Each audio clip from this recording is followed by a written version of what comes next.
Welcome to Journey On. I'm DJ Burr, the host and executive producer. I'm a licensed psychotherapist, behavioral addiction specialist, and best-selling author of I Just Wanted Love, Recovery of a Codependent Sex and Love Addict, available on Amazon, Audible, and iTunes. This podcast is for male survivors of sexual abuse and assault who want to experience a life worth living beyond a tragic past. I'm a survivor just like you, and I know the complexity of healing from trauma. I also know the joy that comes from the healing process. Hear our stories and share your own. You are not alone. You too can breathe deep and journey on. I encourage you to visit the Journey On website, www.journeynonpod.com. There you will find a link to sign up for my Recovery Journey newsletter, learn about my weekend recovery events for male survivors, and my online recovery coaching services for male survivors. If you have questions, concerns, or comments, or would like to be on the show, email me at journeynonpodcast@gmail.com. Journey On is on social media. Tweet us at JourneyOnPod. Find us on Instagram and Facebook at Journey On Podcast. The month of April is National Sexual Assault Awareness Month, sponsored by the National Sexual Violence Resource Center. This year, the SAM campaign is engaging new voices. The focus will be on involving coaches, faith leaders, parents, Greek life, and bystanders by preventing sexual assault. Many groups know about sexual assault and believe it is a problem, but they don't know how they can help. With this year's toolkit and postcards, the NSVRC hopes to help these new voices begin to talk about preventing sexual assault. You can download the toolkits and postcards, as well as other supporter tools at www.nsvrc.org/SAAM/get-involved. Look out for our social media posts this month using the hashtag SAM, that's SAAM, and the hashtag Journey On as we celebrate National Sexual Assault Awareness Month. I'll be looking for your posts with the same hashtags as well, and you never know, I might reach out to you and want to hear your story. On today's episode of Journey On, I am talking with Ken. Ken is a survivor of childhood sexual abuse. Ken and I will be talking about Ken's childhood sexual abuse, which led to a decades-long battle with sexual addiction, and the road to recovery through his 12-step fellowship.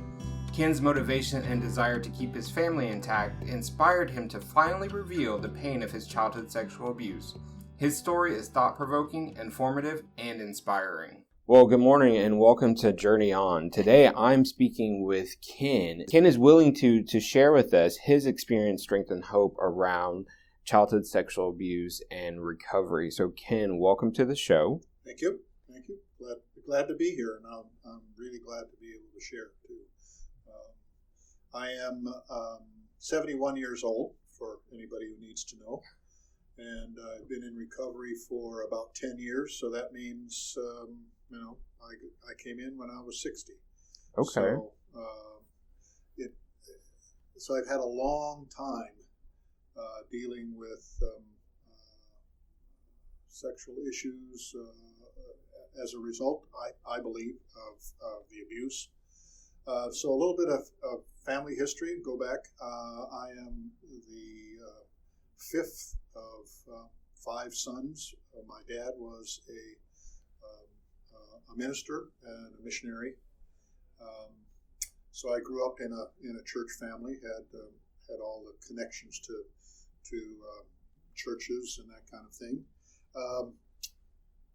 Lived in a foreign country. He was a missionary. Lived there until I was 7. Came to the United States and lived in California after that. So I have pretty good recollection as a young child. But we moved to California when I was 7. Left behind my very best friend. And moved around. I think I went in 1 year. I went to 4 different schools because my dad was moving until he finally settled. Found another congregation to be working in. I remember when I turned 12, I think. I found a pamphlet or a little booklet on my pillow that was about sexuality, and that was my education from my parents about what sexuality meant.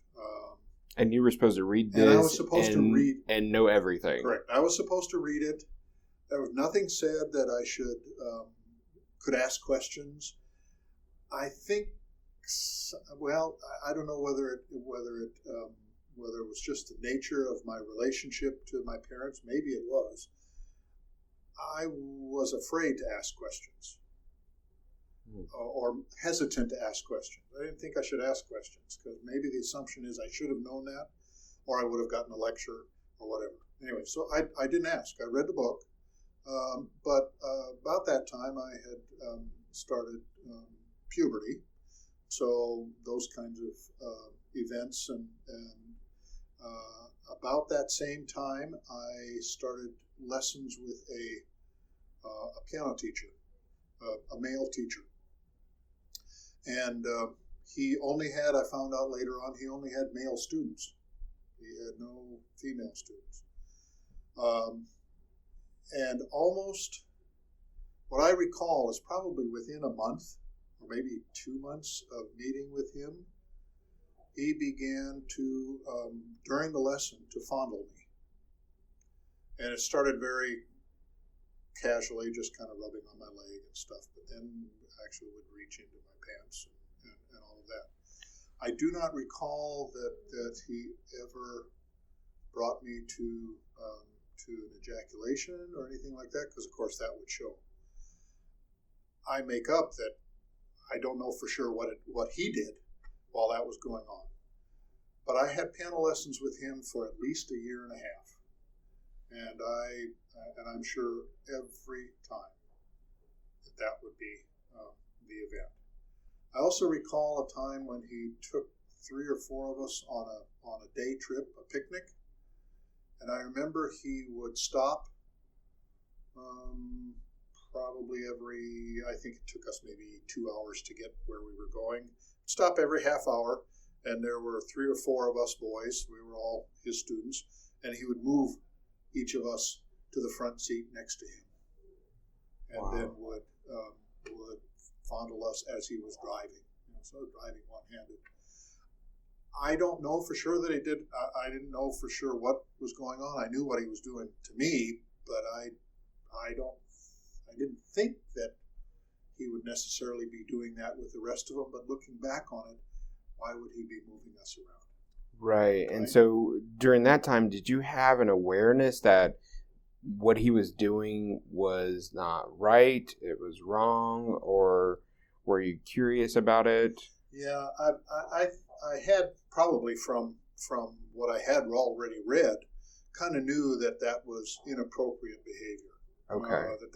That wasn't good. I had experienced masturbation on my own, and I knew the pleasure of that. So I think mixed with the recognition that it was probably not right were the good feelings that it brought. I mean, it felt good. Sure. Whether it was me or somebody else, and I think because he kept it quiet, and I think I don't recall that he said it, but I believe he said, "You don't tell anybody about this. This is just between you and me." So that was probably a year and a half. So from the time I was 12 till almost 14, and I had piano lesson every week. So for every week, a year and a half, you were being molested by your piano teacher. What would happen for you when you would leave the lesson and go home? Were you upset? Were you fearful? I don't recall much feeling at all. Yeah. Not fearful, unless the only fear was if somebody found out about it. Well, I wasn't going to say anything. Sure. And I think by the time my parents came to pick me up, because they had to drive to come and get me, I pretty much calmed down. And I believe that he had a whole schedule, so that 5 minutes before the the piano lesson was over, or 10 minutes before the piano lesson was over, he'd stop, and so I could go back to whatever. So I don't think it was, for me anyway, it never brought physical release. I don't recall ejaculation or anything like that, but there was just the pleasure of the physical touch. And so that continued for a year and a half, almost 2. And then I believe because my father and parents could not really afford, my sister started to take lessons, and they couldn't afford both of us, so they had a piano teacher come into our house. So I stopped going to see him. It was not because anything had been revealed and nothing happened. About 6 months after that, my parents came and asked me, they said, so-and-so, who was a student there, had told their parents that this teacher had been fondling him. Did he ever do anything to you like that? That's the first and only time that they ever asked me about it or said anything about it that I even knew they knew anything. And it was only because someone else's parents were calling around to see. And I said no. Wow. I said no. Yeah. And I know that the reason I said no was that I was afraid that I was going to get punished for it. In what way? Oh, I don't know. Maybe just spanked, or maybe lectured, or maybe I didn't really have a clear idea. Okay, but so you thought that the punishment was going to come from your parents? Correct, from my parents. Gotcha. Yes. I understand. That in a sense, they would say, "Didn't you know?" They would say, "Didn't you know there was something wrong?" And then could I tell them that? Yeah, I kind of sensed it, but it felt good. I had no conversations with them about sexuality. I mean, I got a book, and we didn't talk about that. My mom did my laundry and never said anything about stained whitey, tidy whiteys, or anything like that. She'd had I have 4 older brothers, so probably by that time it was kind of like, okay. Kind of commonplace for her. Commonplace. And so I never got any kind of indication that it would be okay to talk to them about sexual issues. I should know that, or they gave me a book, or whatever. So I make up that part of it was, a good deal of it was fear, is why I said no. And they never asked me again. I never volunteered it again. I never told anybody else about it until some counseling that my wife and I went to after we were married. Oh my goodness. So how long? We're talking 15, 20 years later. I was in my 30s, I believe, about the time that we did that. And we had been to a counselor family counselor for some other issues. And she had a trauma experience too, and somehow both of us ended up talking about it. That's the first time she knew about it, and the first person I talked to about it since it actually happened. So my parents never knew for sure. Never asked me again. In one of the group sessions when I talked about it after I got into recovery, I kind of talked about how I felt guilty to a certain extent about the behavior and allowing it to happen, but also guilty that I had, as I put it, I had lied to my parents. They had asked me, did this ever happen? And I said no. And somebody raised the question, why were you afraid to talk to your parents about it? And I had never thought about that before. And so for me now, there's this mixture of, part of it, I think, was I grew up with this idea that really I didn't ask my parents very many questions, especially about touchy things, about major issues, or especially about sexuality. I wouldn't ask them about that. They didn't want to talk about it, so I guess I shouldn't be talking about it. And I was afraid of getting a lecture or punishment of some sort, even though it was nebulous what that would be. So I said no, partly out of fear, partly out of protecting my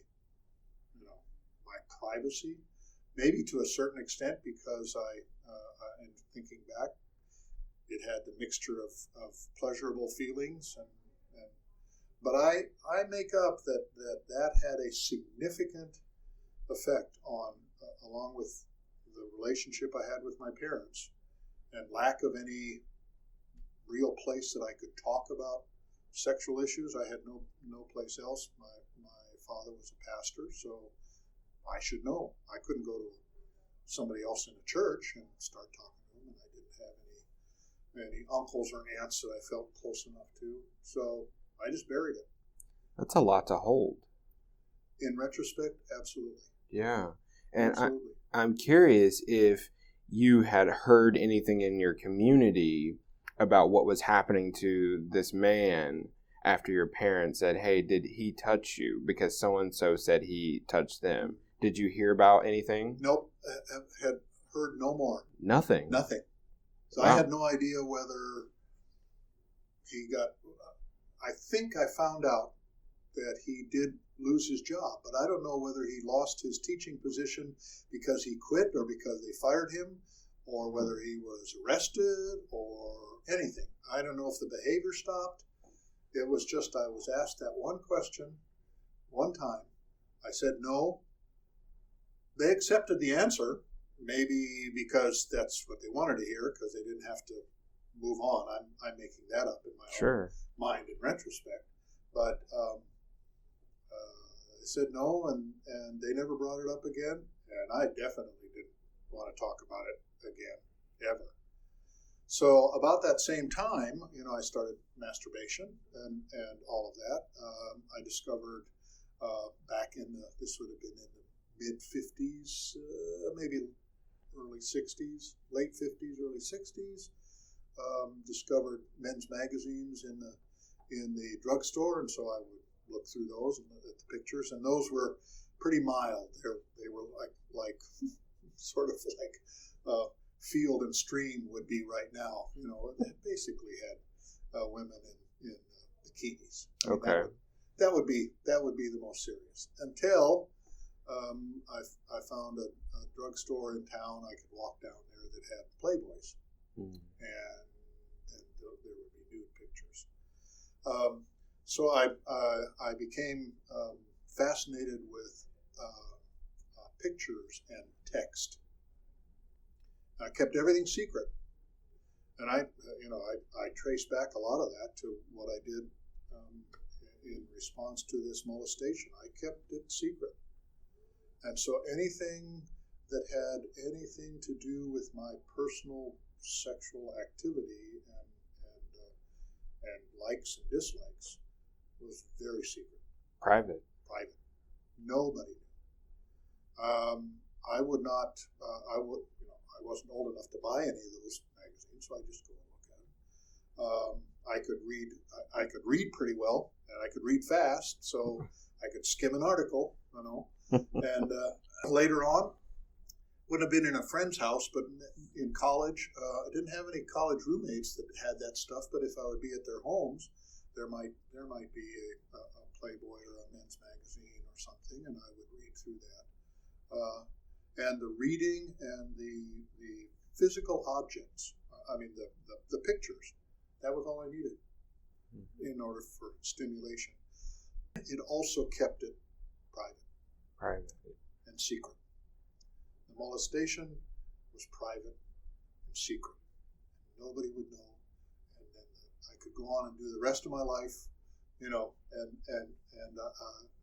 I believe that kind of set a template maybe for my later behavior, how I did things. I then chose to become a minister myself. So here I am with private sexual activity, masturbation and all of that. that I couldn't talk to anybody about that. And it wasn't like masturbation as it was considered bad, was it? There were some mixed messages about that. At least I think I don't know if it was through the church body or through what I just happened to pick up. Okay. Because I sensed, the only acceptable sexual activity as a kid that I kind of picked up was you had to be married, and it had to be intercourse. And I don't know where I picked that up. I don't think anybody told me that, but that was kind of the way. So that masturbation wasn't an unacceptable alternative. Not because it, from one perspective, that it kept me from having healthy sexual relationships with anybody else, but simply because in and of itself, it was not a good thing to do, unhealthy to do. You just needed to grow up and find a wife, and you could have sex, and then it would be okay. And was it okay? It was okay, but these two sides of me kind of lived side by side. The secret side, which did the masturbation and pornography, eventually hardcore pornography on the internet, but pornography thing. And then I had the sort of the external outside part of my life that people could see, and the stuff that I would reveal, and the relationships that I had with my wife. We had some difficulty early on because of some physical, as I mentioned, she had some trauma. So she was having physical difficulty with intercourse. Okay. And so we did go to see a counselor about that. His bit of advice was that I just needed more experience. Oh, wow. So here I am, a clergy student, and I'm supposed to go and I'm told to be faithful to my wife, and that's what I believe from my belief system that's what I should do. And here I have a counselor who says my problem is I don't have enough experience. And did he mean that you needed to be with other people? Yes, with other people. Good well, grief. That pretty much ended that. I can imagine. And we managed to kind of work it out, but it's interesting that in my recovery, in some of the sharing that I did with my wife, she said that she kind of felt like there were times when I just was not connected to her emotionally when we were sexually active. And that as my pornography use got worse, more intense, that there were even times when she just felt like she was a receptacle for me, which, that just tore me to the core. And in, the imageries stay there. When it's in my mind, and when I have a picture or I have vocabulary, you don't just get rid of that. No. And so the images would be there. I can recall that, and so I believe that had a negative effect on our sexual relationships, because I didn't show up in a healthy way, and my wife felt used, I guess, is the best way. Not that she was contributing. I mean, she would contribute to it and be a part of it, but I wasn't really allowing her to be a full partner with me. So, and the secrecy part of it is what just was a killer. It's just a killer. Do you believe that you may have been using the porn and masturbation to numb that earlier pain? Is that possible? I think so. Because I never really acknowledged the pain to anybody. I never really talked about it in any way, like to anybody, to have them say, well, that was okay, that was not okay, that was good, that was bad. Nobody ever said that to me. Right. I just made that up in my own mind. Well, that's what we do. That's what we do, take care of ourselves. Yeah. And so I found that I could, the little bit of pleasure that I was experiencing from the piano teacher, I could not only duplicate that, I could increase it. And I could do it for myself and not have to talk to anybody about it, not have to deal with it, not have to make any judgments about what's right or wrong. I just keep it secret. And so there's this, I have an image. I used to watch, movies and stuff where there would be somebody, a detective would go in and he'd be in this beautiful waiting room or living room that had nice furniture and a fireplace and everything else, and it would be all beautiful. And then he would push on a bookshelf, and the bookshelf would spin around, and there'd be this secret room back here that was full of all kinds of whatever, sexual machines and equipment or whatever. It wouldn't necessarily be sexual, but my image is that was my life. I had this secret chamber that I would live in by myself, and then I have the rest of my life, and I thought that the secret chamber didn't have any effect on how I lived elsewhere. And what I found in recovery is that it did, subtle sometimes, but sometimes very, very real. I would distance myself from people because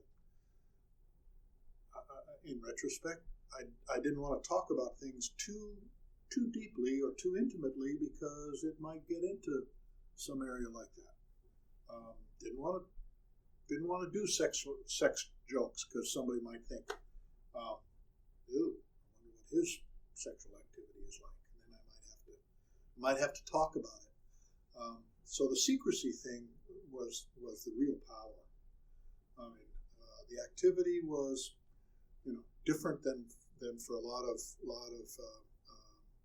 addicts, sex addicts, but it was the secrecy thing that just I couldn't get past it. I didn't have anybody that I trusted that I could talk to about it. And I went to a week of what was called Survivors, but it was a family of origin stuff. And I got to process a lot of things with my parents. Not my mother quite so much as my dad, but I think my mother also. And what was it that made me, as a 6, 7, 8-year-old, not want to talk to my dad about personal things? Why to this day, or at that point in time, why did I still have this feeling like he was distant from me? He didn't really care about me as an individual. And I make up that the fear I felt about answering him correctly came from somewhere prior to that I had experiences where I talked about something with him. I don't recall details at all, that he would lecture me, criticize me, punish me, whatever. So therefore, I didn't talk to my parents about those kinds of things. Definitely not about sexuality. But you started to talk in the therapy with your wife. Correct. And you told her about the piano teacher. Correct. How did that change your relationship? Well, in one sense, it put us on a little more equal footing. In that she had an experience with a trauma, childhood trauma, that she was never sexually assaulted, but almost was. So I think there was some better understanding from her about my past, but also some acceptance that we were both dealing with trauma, that we never got beyond that, though, in those sessions. Later on, she did do some counseling herself for that trauma. I didn't for me. So you tell a secret, right? You bring your wife in on this past trauma, Right. And then you didn't do any work right after. No. And I didn't change my addictive behavior either. Wow. So you're still holding on. I'm still holding on. Now that you asked me that question, and I thought about this before, I think it, in some cases, gave me an excuse that if I didn't show up in our sexual relationships, and maybe I could say, well, she didn't either because of the trauma and physical difficulty with it. Well, that gave me an excuse then to act out with masturbation because our sex wasn't very good.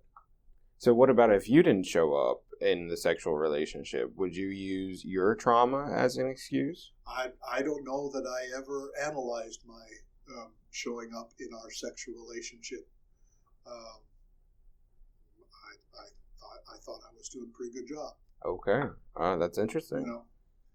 Okay. But in retrospect, and talking to my wife afterwards, I was hit and miss on it. I think there were times when, because I would try to manage that addiction and not do pornography and obsessive masturbation and all that kind of stuff, I would not do it for a while. And I make up that during those periods of time when I was sort of a dry drunk, or whatever you want to call it, that I was a little more sober, that I probably, showed up more because I didn't have the images so readily available and the desire for her to be something that she wasn't sexually. Yeah. And so I think there were times, but it was very, again, I won't say hit and miss. And I think that as I got farther in, probably we've been married 40 years before I got into recovery, but maybe 30 years in, it just got to be less and less. I think because about that time I discovered the internet and internet pornography and the ease of finding it, and I'm sure the frequency of acting out just became more and more. Oh yeah, internet pornography is like crack. I was, and as long as I had to go looking for a book or an article or catch glimpses of something on a TV program, there's no way I would have a Playboy channel in our house, but I might watch something scrambled. Oh sure. See what I could get, but it was always images and words, and not ever I've said a real person. Somebody reminded me that those were real people, but I mean, absolutely, the pictures and images of them is what I was reacting to. The more of that I saw, I think the poorer our relationship became sexually, and so when I was found with pornography on my office computer, that was the precipitating event that basically got me into recovery, and it was in a group of my church leaders, so it was not a secret anymore. No, could not be a secret. About 5 or 6 or 8 different people knew about it. Goodness. And I was also going to have to reveal that to some of my supervisors in order to find out whether I could keep my job. I had to talk to my wife about it. Was I going to be able to keep my marriage? And talk to my family about it. Where would I have 2 children. What would they do with me as their father? So there's the secret was out at that point, and that was let's see, so 10 years ago I was 61. So that's how long, from about 11 or 12 years old, that's how long I carried that secret, really. And that secret, it sounds like it fueled your addiction. Oh, I did. Yeah. I'm convinced in looking back on it. And I know there were family of origin issues that probably led up to the fact that I wouldn't say anything about it, and what I picked up about sexuality, either from lack of information or from bad information that I picked up, because I had to learn it on my own. And I get some good sources and some crappy sources, but I had no way to discern, really, and I wouldn't ask. I wouldn't talk to anybody. So the secrecy, again, keep coming back to the secrecy thing that it did me in. And the molestation was the precipitating event.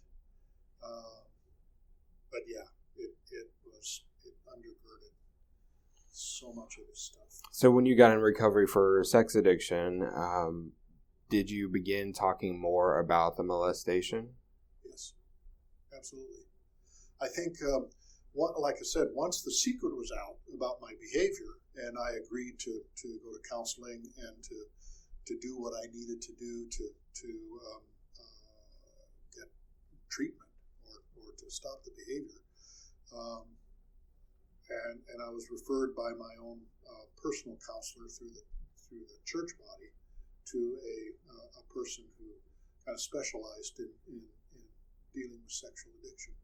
But I was in a group, and I would come to meetings, and I found a place that was safe to talk about, partly because many of them had been the same place I had been. The behavior had been the same, or what, even from my perspective, was more egregious, more serious, more external. It wasn't a secret. It was behavior with prostitutes or with multiple affairs or whatever.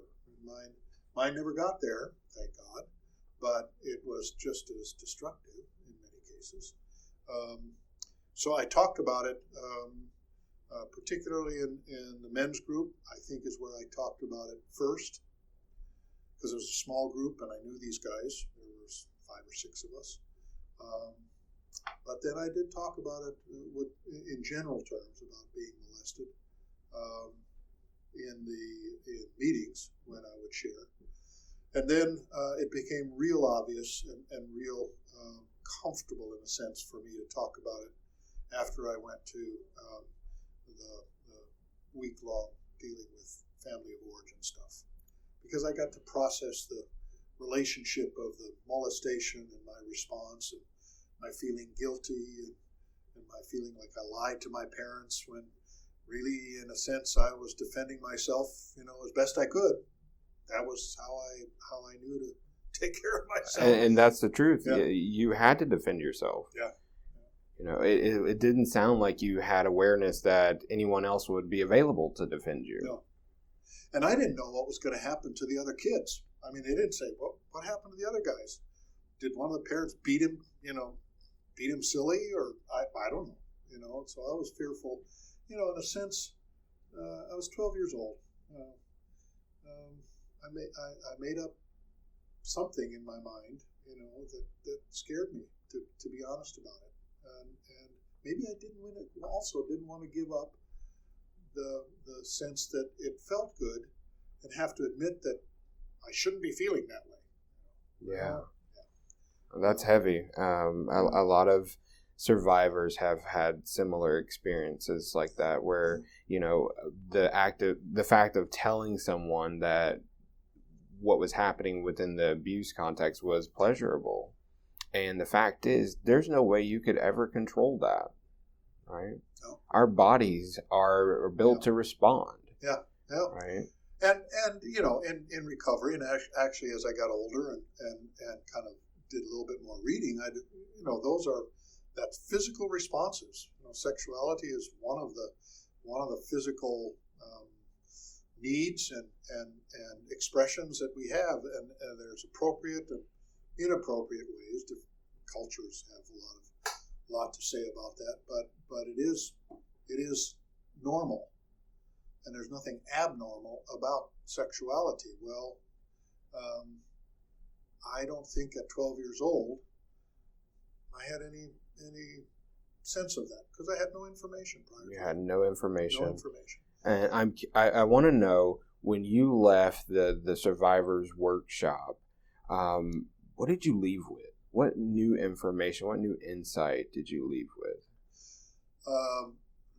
Part of it was, I think, a recognition that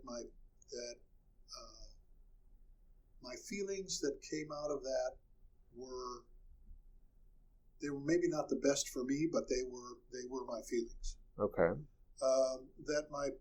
That whatever family situation I had contributed to that to a certain extent, how I responded, so that in a certain sense I could hold my parents responsible for some of that. I made decisions to do certain things, but they were in an environment that was not conducive to conversation and communication, and I could also acknowledge that, given what I think they knew at the time, they did the best they could, which was, from my perspective, not all that great. I wish they could have been better. But I also learned that I didn't want to behave and act and create an environment that would duplicate that.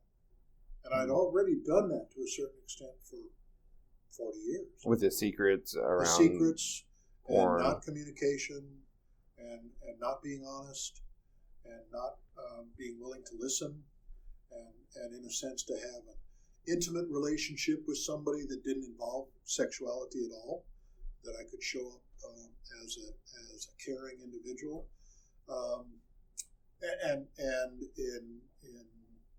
in coming out of that came a sense that I could have a better relationship with my wife and with my kids that really wasn't about sexuality at all. It was about being a person of integrity, a person who cared about others, but also was willing to be open and honest about myself and what was going on, the feelings that I was having, to not let myself not be walked all over, and I didn't have to minimize me, but I also didn't have to be distant to anyone else. And my sexuality it just separated me. The behavior that I did, it was secret to me, but it affected my relationship with people around me. So I think I came out with, I was able to express some real anger at the family of origin issues that were there that I felt were lacking, and I could vent about that, but I could also let it go because I had a chance to vent. Did you also let go any anger you might have had toward the piano teacher? Actually, yeah. I had no other information other than what I had experienced, and the last time I saw him was whatever the last lesson was I had. So in some sense, I probably wished at some point in time that he had gotten punished, that there had been some, but I don't know. You never found out? I never found out. And frankly, I had thought about maybe I should look it up.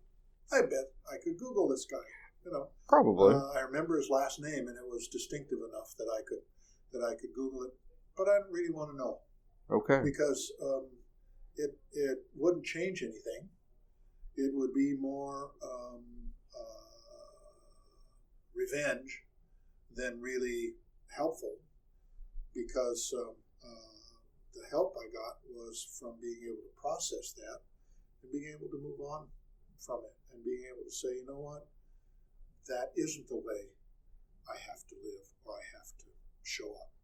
There is another way, and that's kind of what recovery has shown me, is that there's a way to be present with somebody or with individuals. I can be open and honest. I have to be sensitive to where it's safe for me to be completely vulnerable, but there are also places that I can be totally vulnerable and people are not going to stomp all over me. There are people who love me and care about me, because I discovered in recovery that when I talked honestly with my wife and I talked honestly with my children, and they, over a period of time could see some change of behavior and attitude, that they didn't hold that against me. They did not kick me out or throw me under the bus. And I think as a kid, that wasn't an analogy that we ever had back then, but that I think I was afraid that that's what my parents were going to do. Right. They're going to throw me under the bus, and I didn't. I was afraid. Yeah. And so I think that's very common for us survivors to have a similar experience, being fearful of being rejected or punished by our parents for speaking our truth, so we hold the secret. Mm-hmm. But that secret causes significant harm and damage to hold it in. And even getting into recovery, I recall that the hardest part for, in a 12-step program, that first step talks about being powerless and unmanageable. There is fear that if I do that, what's going to happen to me? If I'm honest about where I was and what I did and what my behavior is, there's a fear of being open. And so there's a false comfort and false security in thinking I'll be safe if I just don't say anything. And so for me, that was a big first step. And I believe that what made it easier for me is I didn't make the decision. Somebody else had to expose me and have as having seen pornography on the computer. And once the secret was out, then, okay, now the secret is out, so I don't have to worry about that. My fear is, now that it's out, what's going to happen to me? Well, I'll take care of myself. I'll do what I need to do to take care of myself. And that first step was a powerful transformation point in my life. The precipitating event, having it exposed, was significant because it led to that. But there's some sense in which I wish somebody had caught me 20 years earlier. Yeah, I I wish someone would have been there for you when you were a kid, or even as a kid, and maybe even probed a little deeper to find out what was going on for you. But it sounds like you've had a very incredible journey to understanding who you are and understanding your history and living life differently now in recovery. Because every day you get to decide whether you're going to be truthful or not. And I imagine that every day you choose to be your authentic self. Yeah. Every day is a new day. And I've also gotten to the point now, 10 years into recovery, where I can really see my family and guests who are there and others. I can really be present for them, and I don't necessarily leave the room. I don't necessarily sit there and space out. I'm not always involved in a conversation, but I can be there. I think it was my daughter said to me, it seemed to us like you were always concerned about how we were doing. How was school? How was this? And you would try to be there. And I do remember making conscious intention as a father to try to be more present to my kids than I felt like my dad was. Now, these were our first two kids, and we stopped at 2, so I wasn't 5 and 6 down the road. She said, but we never knew how you were doing. You never told us how you were doing. And I thought that was a very revealing statement, because I think that's true. I would manage things, and I would try to look good. And I didn't talk very much about the struggles I was going through, or I would try to cover up my anger or irritation at other people. And it's learned behavior. Yeah. Yeah. So I could accept it from others, and I could be a good listener and a ready ear, but I wasn't very open with them. And that's one of the things that they commented about lately, and my son too, is just that we can talk about just about anything. Beautiful. Just about anything. And so, yeah, I do see each day, I've come to view each day, no matter what the weather's like, no matter, I'm retired now, so I don't have the job pressures that that I need to look at. But I have some health issues, and moved to a new house, and new community, and what do I want to do in retirement? But I get to look at each day as a kind of, it has value in and of itself, and it is a gift from God. I've learned to value people too. I'm not so quick to judge where somebody is, whether they're right or wrong. I still have my opinions, and I can very easily, people can very easily get me into my opinions if they want to hear them. But I think I'm much less judgmental than I used to be, and maybe that's because I was subconsciously judging myself. Maybe so. Maybe so. Ken, what would you tell our listeners who are maybe unable to share at this point? What kind of words of advice could you give them, the ones who are still suffering?